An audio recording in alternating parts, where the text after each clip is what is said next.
8:10 Mornings with Brian, WCRF, and I can't even hardly believe it. All the ladies are here. We have Kathleen Zion joining us. Hello. Mother of two and with child as well. We have Lauren, who is mother of one with expecting her second. We have Mimi, who is a grandma and a mom. We have Dana Eastwood, finally in studio, who is grandma and mom as well. My lovely wife, Sarah, is here, and it turns out we are almost exactly matching our shirts, unintentionally so. You planned it. You have to introduce yourself now. You have to tell a little bit about you, even though people know us pretty well. What do I have to say? Just like, about our family. Describe our family, too. They all know everything about our family. You know everything about us. We have 5 kids. Okay, so there was an interesting Washington Post article that kind of instigated this whole idea of having you ladies here. And it's 13 reasons why having kids is the best. Okay.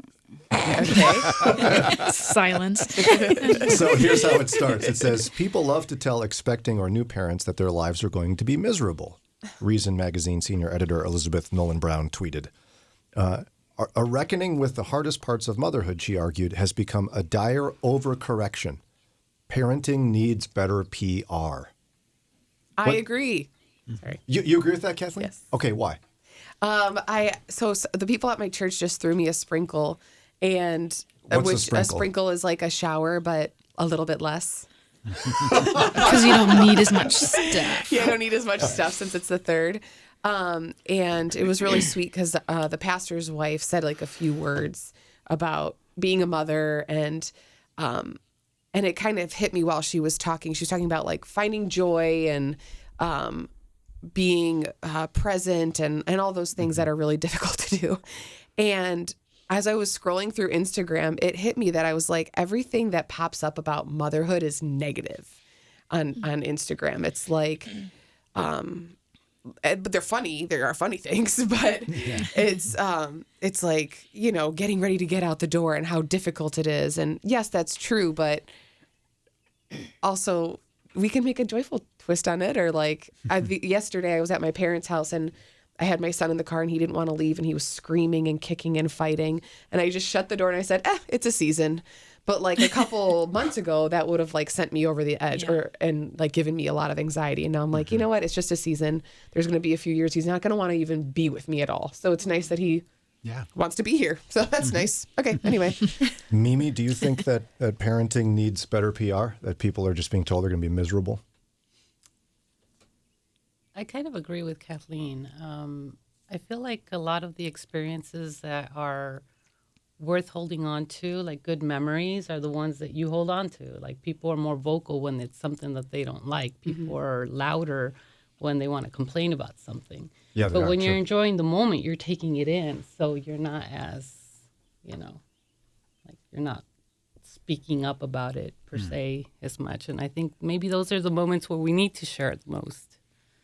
Dana, do you think it needs better PR, or is it pretty miserable? I think it gets miserable when they're teenagers.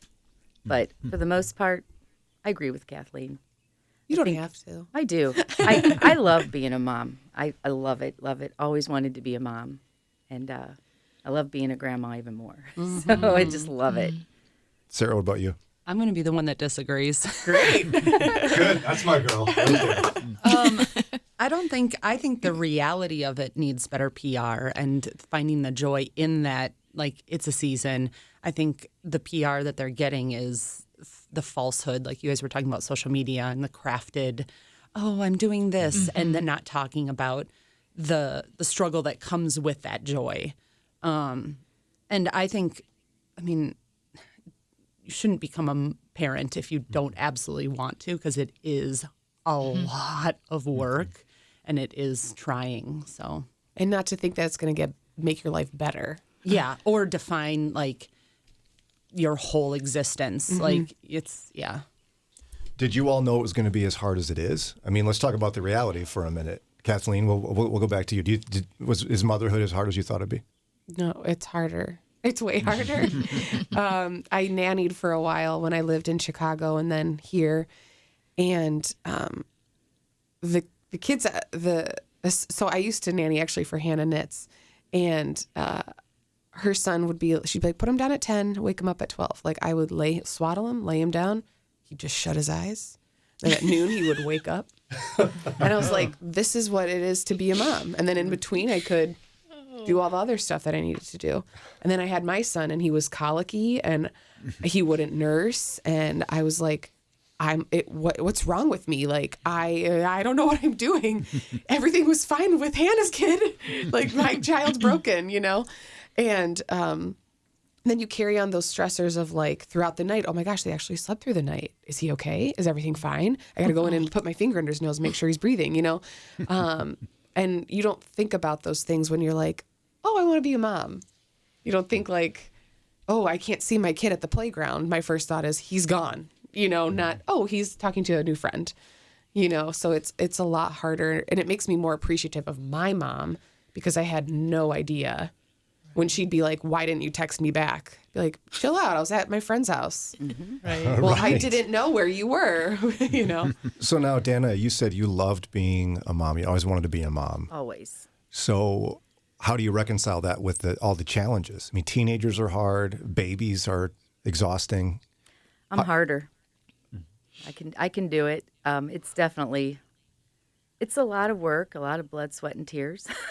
But we make a good team. He's the easy one, the easy parent. They always go to him. Oh, I got an F. Oh, I wrecked the car. And then he would break it to me, and I'm like, well, what'd you do? Well, nothing. And I'm like, what? You did nothing? And it's still that way to this day. They're like, Ron is so nice. Dad does this. Dad does that. I'm the heavy, but we make a good team. And I was a single parent for a couple years. So I think being both mom and dad, I had a pretty strict house, and I ran a really tight ship. So, but it all works out. I mean, I think for me, all the good outweighs the bad. And I have a lot of good heroes, women in my life that I look up to. Read a lot of parenting books, a lot of sleepless nights, but ultimately, my kids turned out great.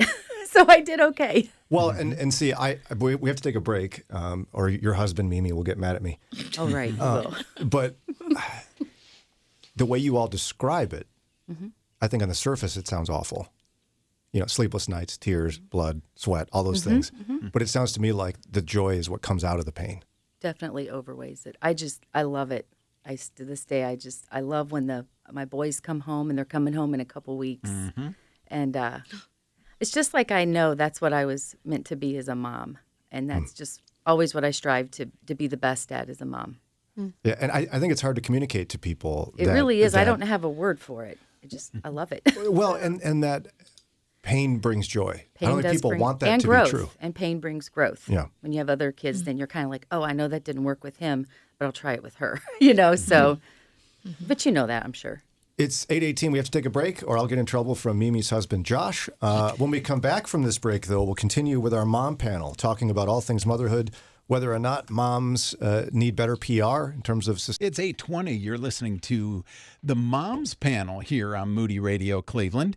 And we have 4 moms, 2 of which are also grandmas here in the studio.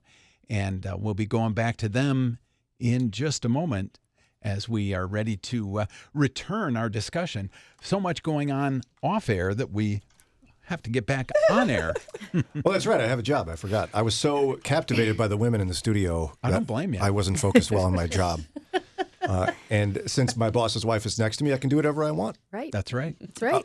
But yeah, hi. We have the mom panel, and we're talking about a number of things. But on the break here, my lovely wife Sarah was saying some things that Daria wanted to reemphasize for us. And Sarah, it was essentially how you feel like in motherhood you made the mistake of defining yourself wrongly. Can you share a little bit about that?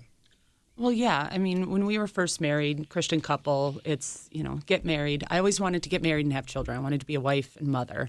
But it was that kind of focus on this is your role. You are a mom. You are a wife. And finding your fulfillment in that.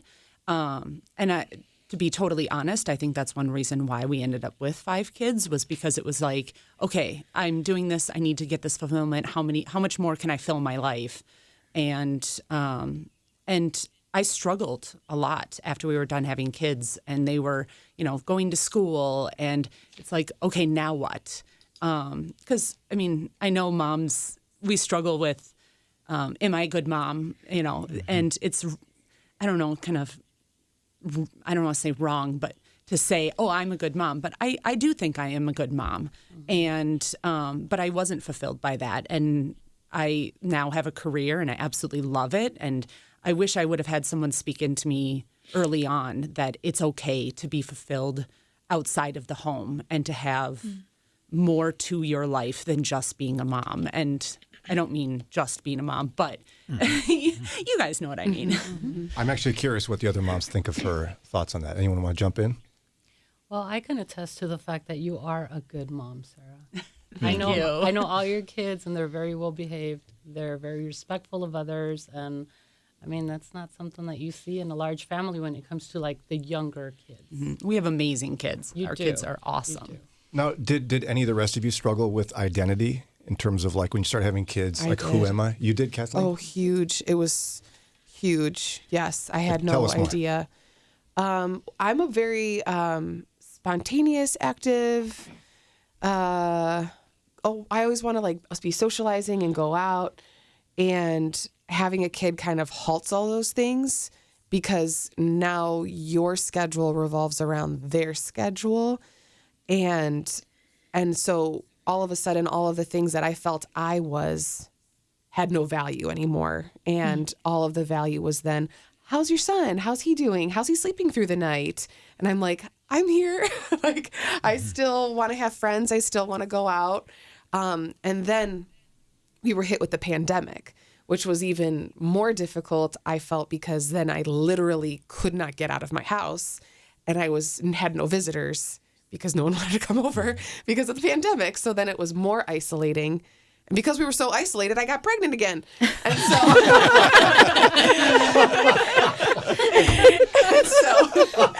we got our second.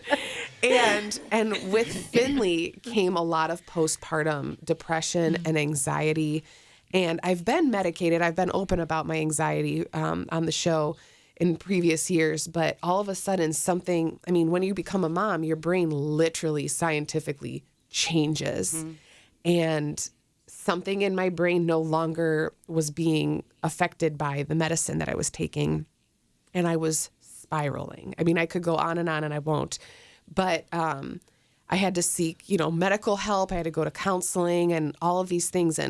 And it sounds silly, but if you've ever heard of the Enneagram, it's this personality test. And that was the thing that really shifted my understanding, because I lost so much of who I was in being a mom. And my friend was like, you really need to take this test based on who you were before kids.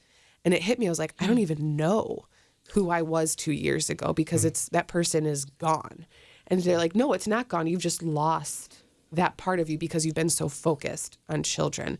And so taking the test, I was like, oh my goodness, I forgot that I like spontaneity. I like not having a schedule. I like going on adventures and being outside. And I was so stuck to my rigid schedule that I lost myself in that, because I felt like to be a good mom, I have to follow all of these rules. And that's just a lie. That's just a lie. It's not true. And the more that I've learned about myself, I feel the better mom I've become, because now I'm like, okay, I can see that I'm headed towards this toxic direction. Okay, time to leave the house a mess. We're going to go out. We're going to go for a hike. We're going to do something fun. We're going to get messy. And I'm going to go treat myself to something nice too, and it has made a huge difference, which has made me feel more excited about baby number 3. I don't think if someone told me like 2 years ago, oh, you're going to have a third, I'd be like, yeah, okay, no. But now that I feel more connected to who I am, and also through that growing in my relationship with Christ, it has made a huge difference on the mom I am. Well, and the more I listen to all of you, it's, again, filled with lots of pain and misery, and yet it's that you probably look back on with fondness when you get to the grandma phase, Now, before I get to the grandma phase, I do want to check with our other newer mom, Lauren. Mm-hmm. Have you struggled with identity as a woman and as a follower of Jesus, being a mom? I think I've had it a lot different than a lot of moms, and I don't take that for granted. Why? My husband, because of the pandemic, has been full-time at home since we've had our son, and had a job where he was able to step away and to help and to be fully engaged, just as I have, because I was working full-time as well after maternity leave. And so it really has been a 50-50 partnership where I haven't had to bear the full load by myself that I know a lot of moms do. And that's where a lot of moms start to, feel like they're losing themselves, because it's like 24/7 I'm on until my husband gets home. And even then, it feels like he's not connected because he hasn't been here all day, so he doesn't know what's been going on. And I feel like I've had a great, great advantage to not have to deal with that. I think where I struggled was probably the early toddlerhood, 15 months old-ish, where they know what they want, but they don't know how to say it. And I just became a really angry person because I was frustrated and our son was frustrated. And I was like, I need some help, because I'm angry and I don't want to be angry and I don't want to, be upset with my son all the time. So I had to go to counseling to figure out, how do I deal with my own emotions when their emotions are, triggering to me because they're frustrated. So then I feel frustrated. But as far as losing myself, I think I've been able to stay grounded because I've had so much help from my husband. Now, I wish counseling was a thing. go ahead, sir. I wish counseling was a thing when we had little ones. I mean, I know it existed, but it wasn't as embraced, as big, because that would have helped me a lot with toddlers. Yeah, I mean, I've shared on the air how often I wish we would have done marriage counseling, individual counseling years before, but again, it wasn't socially acceptable. It was when you need to be institutionalized, that's when you get counseling. I'm curious, Dana, from the graduated mom perspective, I guess is a gentle way to put it. Is there something about when you see your kids fully developed into adults that makes you, is it forget the pain? Change your perspective on it? How would you view that? That's deep, Brian. Thank you. Thank you. There's all the pain in childbirth, and you forget it, they say, and you do until you have that, until the second one comes in, and then that first pain comes and you're like, oh, what did I do? But I don't know. I'd have to think about that question. But while Kathleen was talking, I was thinking about when your kids leave, the empty nest part of it. When I don't think I struggled for an identity, but it's like, oh, wow. I mean, I've got a little bit of time on my hands now, and that's another hurdle that you have to go over. And sometimes you think, I just can't wait till they're all grown up and gone. And then when they're gone, you're just like, oh, I miss them and this and that. And so I think that's why, God gives you grandkids, at least for us, because it really fills a void. It's a different kind of love, but like Mimi said earlier, you can sugar them up and send them home. And I don't know, you don't feel so bad buying them that special toy, or sure, we can have McDonald's. You know what I mean? It's like, and you don't have to make the big decisions either. I already forgot your question. No. Because I was rambling. That's a perfect answer, because I don't know if I'm sure you're all sensing this, but hearing from the mom of teenagers and a couple of mom of babies, they're really in the midst of the struggle. But our grandmas, you have a peace about you and a joy about you, I think, that must come from the rearview mirror, Mimi. Like, where does, because I'm sure you're connecting to what the ladies are saying. Yeah, I could definitely identify. I want to say my situation was a little bit different. Being the youngest of 6, as I mentioned, a little pampered, a little spoiled, a little bratty. When I first got married, I wasn't necessarily thinking of, oh, I can't wait to be a mom. For me, it was just, I guess because my personality is just, I'm an at the moment kind of person. And so for me, I was just enjoying being married. And, obviously 2 years into it, then we had the itch for, hey, you know what, maybe we do want to have a baby. And I was told I couldn't, and went to doctors, and they said, no, sorry, sorry. You can always try treatments. You can always adopt. You can always foster. And so, you know, for me, I'm like, treatments, I don't know that I want to go that route. I'm not going to force it. We prayed about it, you know, left it in God's hands. And I think the moment that I released it to the Lord was when the Lord said, you know what? I think I'll surprise you. And God knows I love surprises. I love being surprised, and he knows that so well. And so, you know, Dr. Mimi is self-diagnosed, and I had, according to me, I had a really bad stomach flu, and it wouldn't go away. It wouldn't go away. And at this point, we were about to move, and that fell through, you know, just kind of leaving things in the Lord's hands. And lo and behold, I find out that I'm 3 months pregnant. Oh my goodness. And I didn't 3 know. months. Well, the interesting part was that there was no change in my system to where I detected a potential pregnancy. So when I went to the doctors, I'm like, yeah, I don't know what's going on with my stomach. And they're like, yeah, no, it's called baby. So from that moment was when I stepped into the thought of, oh, snap, I'm going to be a mom. But I'm not done being a kid. Oh, yeah. And so when I had V, our daughter, Vianney, to me, she was like a little doll.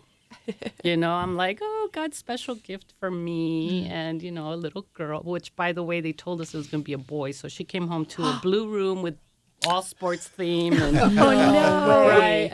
We have the ultrasounds to prove that they said it was going to be a boy. So that was another surprise. God just knew. He's like, let me just blow your mind away. That's wild. So for me, having a little girl was, you know, it was great. So being a mom to just one, I hear what you other ladies are talking about, and I can only imagine because I only had the one. But I will tell you, our one child put us through probably what y'all went through. I lived on my knees for just about my entire hands-on parenting with her, and I don't regret it. There were a lot of tears. There was a lot of sleepless nights. There was a lot of, why didn't you call me? Why didn't you text me? Oh, we were busy. Hello, one message. Like, I thought the worst of things. Right, of course. And I can't repeat like, oh, well, didn't work with one. I'll work with number 2. We'll work with number 3. No, I only had the one. So I was like on my knees, you know? And so now, thinking back on your question, Brian, I think back and I think it's all worth it. I feel like all the pain helps you, prepares you so that when your child is going through a situation similar to what you've already endured and overcome, then you can speak into them for courage, for hope, and just continue to guide them in saying, hey, baby, I lived on my knees for you. You live on your knees for them. It's something that we get to pass on to them. And we're not just doing it at the spur of the moment where we're going through it and we're a little frustrated and frazzled and irritated and what's wrong with me? Well, there's nothing wrong with us. It's another little human that's not us. So we can't expect to treat them the way we would deal with things for ourselves. We have to learn them so that we can help guide them. Because we can't make them who we want them to be. God already did that. Yeah. Correct. God created them. Correct. So it's just a matter of us kind of listening to what God's direction is so that we can actually speak into them so that they can be who God created them to be. Beautiful. It's 8:35. We're with a room full of moms of various stages of life. We'll continue our mom panel on Mornings with Brian on WCRF in just a minute. And sad to say for him, I got the looks in the family, so it all worked out. 8:38 Mornings with Brian here, and we've got a bunch of our wives in studio today and friends as a mom's panel. We've got Kathleen Zion, mother of almost 3. She's pregnant with her 3rd. Lauren Cuevas, pregnant with her 2nd. We've got Mimi, who's a mother of 1 and grandma of 1. We've got Dana Eastwood, Dana Eastwood, Ron's lovely wife, way better half. Yes, no doubt. The mother of 3, grandma of 4 or 5? 4. Of 4. 4. And my wife, Sarah, mom of 5. Yeah. I'm tired reminding myself of our life here. You were mentioning, Sarah, in a break, the hardest part for you about being a mom, based on what Mimi was sharing with us before the break. Can you tell more? Yeah. What Mimi said was, learning who your child is and speaking into them and not creating them who you want them to be, because God's already down that path. And that's been the hardest thing for motherhood for me. I love, like, my favorite point of motherhood is like that first probably 3-4 months where they just sit and snuggle you and love you. I know people think I'm crazy, but I don't care about the sleepless nights, that newborn. I love it. What do you do on August 19th until I will be in your house. I will be there and I will snuggle baby. I love it. And I think, like, analyzing my approach to motherhood it's because those early, you're in control, like, obviously you don't get to sleep when you want to sleep, but you're not changing your path of parenting based off of the child's personality. For me, the hardest time, and I always knew the older kids I didn't connect with more. I always said, Brian, once they get to middle school, they're yours. But it's because I have to adjust based off of their personality, based off of what works for them. It's not just the same discipline for every kid, go stand in the corner. No, that doesn't work for every kid. We had one kid, we just look at him and be like, I'm disappointed in your decision. And they just start sobbing and be so, another one, it was just discipline, and they still didn't care. And so that was really hard for me because I didn't realize that there was going to be so much adjustment on how I decided to parent based off of the kid's personality. When did you feel like that started kicking in? Like 3s? Yeah, 2s, probably 2. Like, and we were blessed with our second being extremely. How would you describe our second on parenting early on? He just very different. Very different, but he was one that he's very literal, and we had to teach everything. Like, he was not one that would understand unless we explained it in detail. And we have funny stories about that where I'm like, I didn't know I had to teach him to X, Y, and Z. Yeah. Can I tell the story? Will that totally embarrass him? Well, I don't know. He's asleep. Yeah, he's asleep. Won't even know. So he's 16 now, so anything embarrasses him. But, like, for example, he was potty trained. And one of the things he was so excited with a grandpa that loves the outdoors was he gets to now, he's a boy, so he can pee outside. He wants to walk up to a tree at the park, okay, just we don't have to go search for a bathroom. But I never told him he had to pull down his pants. He literally walked up to the tree and just peed and didn't understand why he was wet. Like, I mean, you think that's a very, obvious, yes. But he was very, we had to go step by step in detail, and that was exhausting for me. Yes. Because our oldest was just like, she would figure it out. Like, she would... Mom, let's go to that McDonald's. Oh, no, let's not go there. That one's not big enough for a playland, so it doesn't have a playland in it. Like, she could look at the building and know. Where he just completely, we had to explain everything, and that was exhausting, which then prepared us for 3, 4, and 5. And now I've told Lauren, who hosts the podcast Car Seat Questions with her husband, Eddie, that I think moms of your generation have an advantage because psychology and all that has advanced so far. Like, Sarah and I were told there's rules in parenting. Like, this is how you do it. Here's a formula. This, especially Christian families. Yeah. What's your response to that idea? That it's That's easier not for us fair to be you because you have an advantage. Go ahead. Oh, you're welcome to feel that. It's okay. I do think we have an advantage of, psychology coming farther, learning how kids respond to things or how their brains are developing, and just being able for us to learn, as parents, to learn that so that we can interact with our kids on a way that they're going to understand more and, collaborate with you more. Now, Kathleen, do you know you have an unfair advantage? Are you aware of that? Yes, actually, you do? because Okay.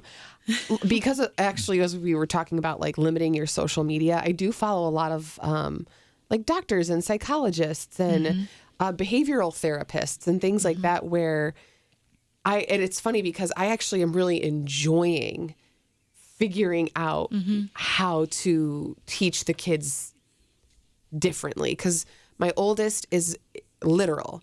Like, it's like yesterday we were driving somewhere. I said, "Oh, the road's closed," and he's like, "What do you mean it's closed? Like when the zoo is closed, you can't go there. So the road is closed. So does that mean we can't get home?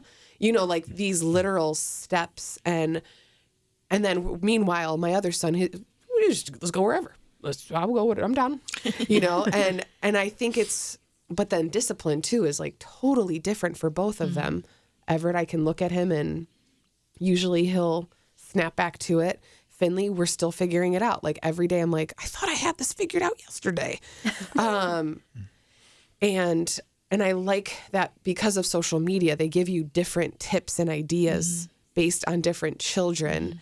And then it's sort of, you know, you get to create your own concoction almost of how to help each child.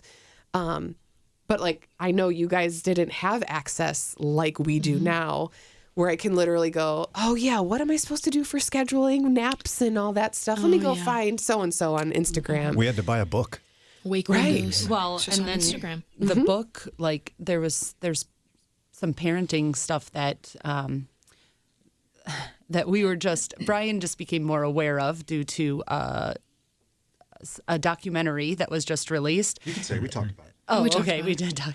Okay, where like the blanket method that is. I don't know what that is. So you blanket train your child where you put a blanket out and they stay on the blanket. And every time they come off, you spank them, you put them back on the blanket, and they learn not to leave the blanket. What? Well, yeah, that's Submission and obedience. submission and obedience. Oh, You my. know, you must submit. But that This was is a documentary? it's the Shiny Happy People. I did not watch that yet. And Bill Gollard, yeah. many of the books that we were told to look at as for parenting were mentioned in that documentary. And that was part of the circle that were supporting me as I was young. And it's like, this isn't working for my kid, which So different now, instead of me thinking, oh, maybe this isn't working for my kid, it was I'm doing something wrong as a mother. Why isn't my kid doing what everyone else is supposed to do? And so that was hard for me.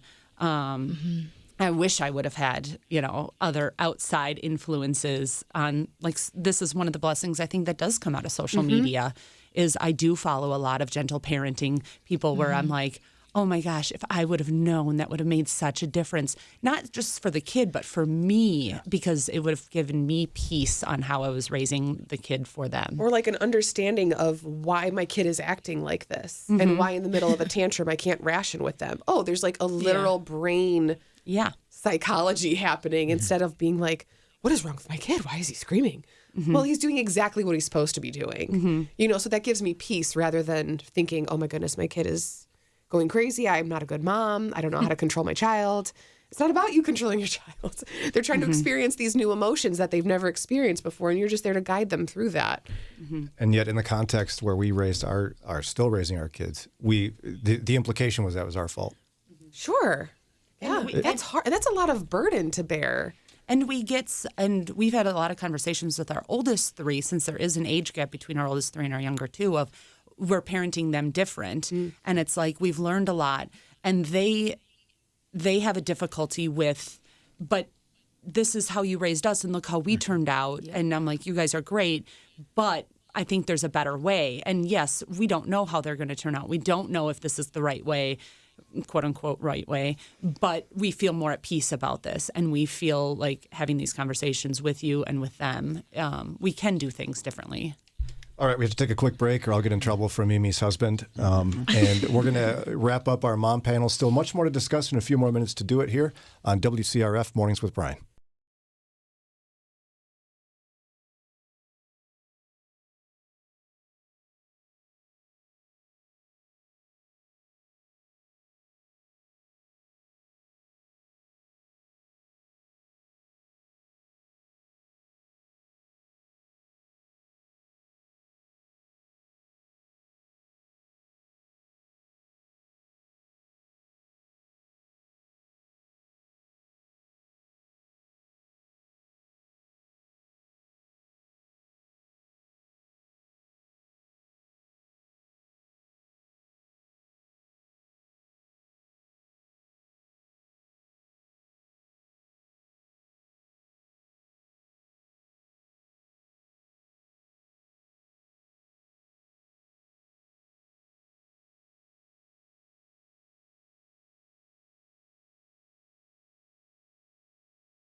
Today, I'm not talking as nonstop because we have so many wonderful women in studio with us. We have Ron's wife, Dana Eastwood. We have Mimi Villa, station manager, Josh Villa's wife, Kathleen Zion, my former colleague. We have Lauren, who works with me now, who's a mom. My wife, Sarah's here. It was just a whole big mom extravaganza, trying to have honest discussion about motherhood. One of the things I want to be sure we get to, because all of you have shared some of the struggles. What's your advice for maybe a young couple that isn't sure they really want to have kids? It's expensive. It sounds pretty, dare I say, miserable a lot of the time. There's happy stuff, but boy, it sounds like 18 years of really hard stuff. So let's start with Mimi. Mimi, what's your advice for a couple who's like, I don't know if I want to have kids? That sounds hard. I would say, first of all, assess your marriage. Do you want to have kids because there's something turbulent that you're thinking that you need to fix it with something? A child would definitely not be it because it's going to bring a lot more stress. Right. That's good, Mimi. Financial burden. But if you love each other and if you agree that Scripture says that children are an inheritance from the Lord, ponder on that and pray about it, because it really is. I want to say that, parenting is a challenge, but I feel like it's more rewarding than it is challenging, because when you actually see things click in their mind and in their understanding and in their hearts, and then when they happen to go out with someone else that's not the parents, and then they come back and they say, oh my gosh, your child is so well behaved. And then you're thinking, what? Was it mine? Got the right kid. Right? But then you realize, well, because we're with them every day, and it, like Scripture says, you got to teach them about Scripture and about the Lord, when you're walking, when you're sitting, when you're eating, when you're working, like at all moments, whatever life brings your way, you teach them about the Lord and their purpose, just like we were taught. At least in my case, I grew up in a faith home. And so, I had that, that upbringing where Scripture was always a part of. And so I feel like if you feel a little bit of a void in your home, perhaps it is maybe the nudging of the Lord saying, hey, maybe it's time for you guys to expand a little bit and, look into a family of 3 instead of just a couple. What about you, Dana? What's your advice for the young couple who's like, man, being a mom or a dad, it sounds so hard. You just described a lot of blood, sweat, and tears. Well, I think Mimi nailed it. You have to assess your marriage. And because with babies and kids brings a whole nother set of problems and adventures and anxieties and stresses. So I think your marriage has to be strong. But I think that now that our kids are grown, seeing their successes, it makes it all worth it. And my sister-in-law, she had told us, our middle child, she's very strong-willed, and definitely successful. And I used to say, I don't know what to do with her. I just want to lock her in her room and be done till she's like 21. And my sister-in-law said, well, what you guys have to do is you have to like curve that will and learn to work with it. Don't stomp it. And it was really, really hard. But I see as an adult now, and even being the only girl, how she really navigates life so well. And she takes charge of her brothers and even us sometimes. She's a therapist, so she'll tell us, well, you guys are doing this. And we're like, no, you guys should have done this. And we see her parent now, and, she gets to experience it for herself. But I think that the outcome of having kids is worth it. But you have to have a great foundation. Super good advice. Sarah, you're next in the order of mommies. So what's your advice to somebody who's not sure whether they want to have kids or not? Because it sounds so hard personally and all that stuff. Don't have kids if you don't truly feel like God's calling you to have kids. And not all Christians are called to get married and have children. That's not what defines a successful family. And I think there's a lot of pressure. Brian and I, we got married. We knew we wanted to have kids, and we got plugged into a church where everyone was having children. And so we were like, we're going to have them sooner or later. Might as well do it now since everyone else has them. No, that's not a good reason. Not at all. I mean, you can't wait till you're ready because you'll never be ready. Yeah. But if you don't feel like God's calling you to have children, then don't have children. That's not what's going to make you a successful Christian family. Correct. Yeah, I wish we would have invested in our marriage before we had kids. Definitely. How long was it that you guys were married before having kids? We were married a year before we started trying. Okay. So we were 2 years before when we had Grace. Kathleen, what's your advice for the couple that's not sure they should have kids because it sounds so hard? So the first thing that came to my mind was actually something that happened this weekend. We went to a friend's house. He bought a home. He's first year married with his wife, and they have a pool. So my friend has 3 kids. I have 2. And so we all went over, and it was chaotic. And I don't think they're used to that kind of chaos, whereas my friend and I, we're just like, this is normal, we're used to the chaos. And Nate looked at me and he was like, should we tell them you usually just start with 1? Because it felt chaotic, and I do feel sometimes, because he had said, we don't know if we want to have kids or not. And whenever I'm there with my kids, I often do feel like I want my kids to be on their best behavior so that they want kids someday, and I don't know why I think that way. That's happened multiple times with multiple friends of mine. And I think it's because I want them to experience the joys of being a parent. And also when you're not a parent versus being a parent, you're in a very different season of life. So my best friends, I'm like, I really want you to have kids so that we can be back on the same, on the same track, because then I'm talking to them and they're like, oh yeah, I bopped over to Dublin and now I saw a concert, and I'm like, cool. Yeah. I haven't slept in 3 years. Cool.